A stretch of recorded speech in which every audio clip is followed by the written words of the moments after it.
هلو حبايبي، ازيكم عاملين ايه؟ النهارده فيديو جديد على قناتي. يا رب يعجبكم. تعملوا لايك شير سبسكرايب وكومنت، وما تنسوش برضه تعملوا لي كومنت لكتب انتوا حابين ان انا اقراها لكم ريد الاود. والمره اللي فاتت وقفنا في شابتر 3 ويلا بينا نبدا.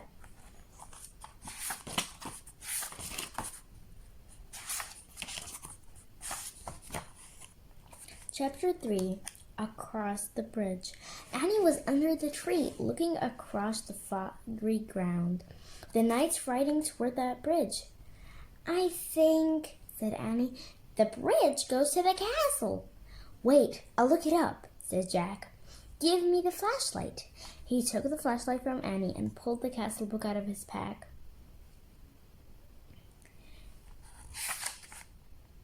He opened it to the page with the leather bookmark. He read the words under the picture of the knight. This night, arriving for a castle feast, knights wore armor. When they traveled long and dangerous distances, armor was very heavy. A tournament helmet could weigh up to 40 pounds. Wow! Jack had weighed 40 pounds when he was 5. It would have been riding a horse with a 5-year-old on your head. He thought. Jack pulled out his notebook. He wanted to take notes, as he'd done on their dinosaur trip. He wrote, "Heavy head." What else? He turned the pages of the castle book. He found a picture that showed the whole castle and the buildings around it. The knights crossing the bridge said Annie, "He's going through the gate. He's gone." Jack studied the bridge. In the picture he read, "The drawbridge crossed the moat. The moat was filled with water to help protect the castle from enemies. Some people believe crocodiles were kept in the moat." Jack wrote in his notebook, "Crocodiles in the moat?" "Look," said Annie, peering through the mist.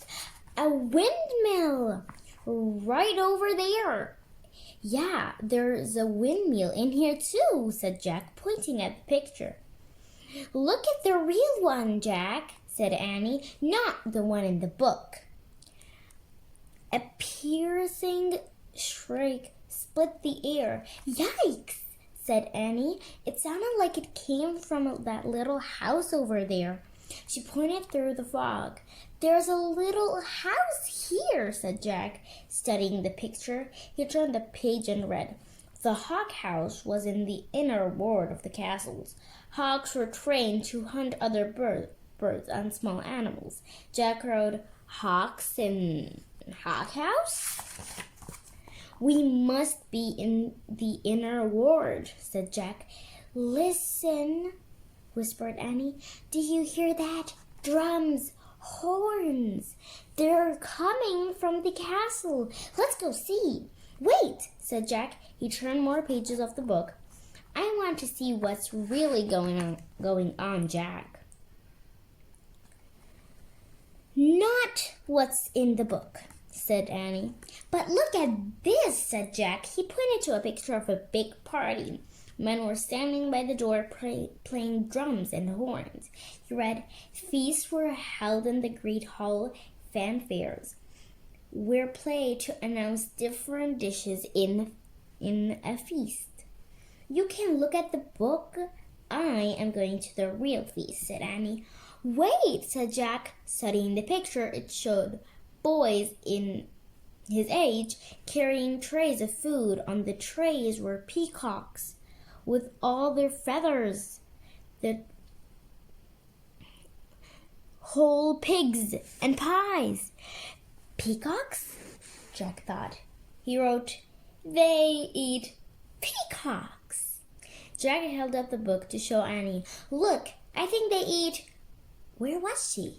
Jack looked through the fog. He heard the real drums and the real horns. He saw the real hawk house, the real windmill, the real moat. He saw Annie dashing across the real drawbridge. Then she vanished through the gate leading to the castle. Chapter 4. into the castle. "Oh, brother," muttered Jack. He threw his stuff into his pack and moved toward the drawbridge. He hoped no one would see him. It was getting darker. When Jack got to the bridge, he started across the wooden planks creaked under his feet. He peered over the edge of the bridge. Are there any crocodiles in the moat? But he wondered. He couldn't tell. "Halt!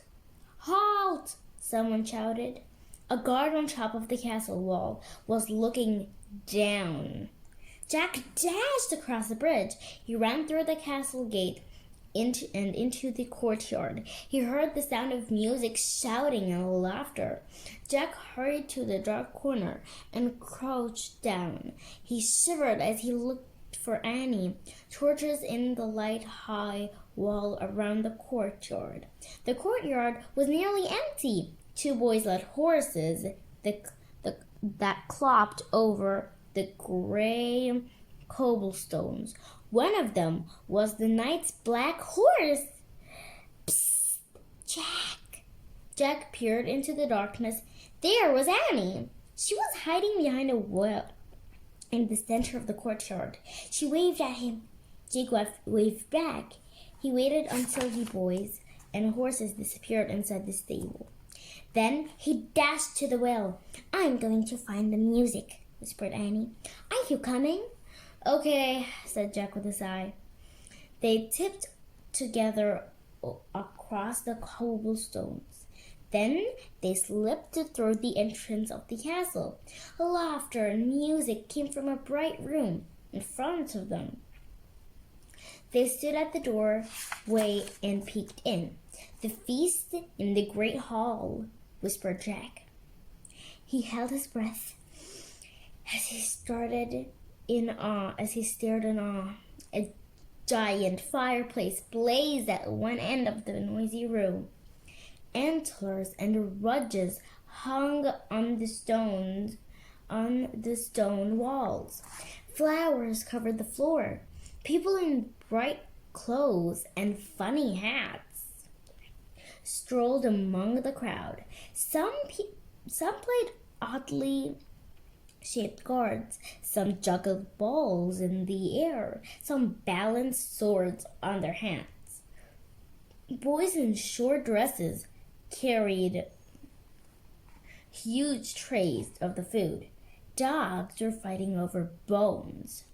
Under the tables, men and women dressed in capes and furs sat at long crowded wooden tables. "I wonder which one is the knight," said Jack. "I don't know," whispered Annie. "But look, they are all eating with their fingers." "Halt!" someone shouted behind them. Jack whirled around. A man carrying a tray of pies was standing a few feet away. "Who are those?" he asked angrily. Annie squeaked Annie. Then they ran as fast as they could down a dimly lit hallway. Chapter 5 Trapped. وبس يبقى احنا كده خلاص خلصنا الفيديو. يا رب يكون عجبكم. لو عجبكم ما تنسوش تعملوا لايك وشير وسبسكرايب. باي.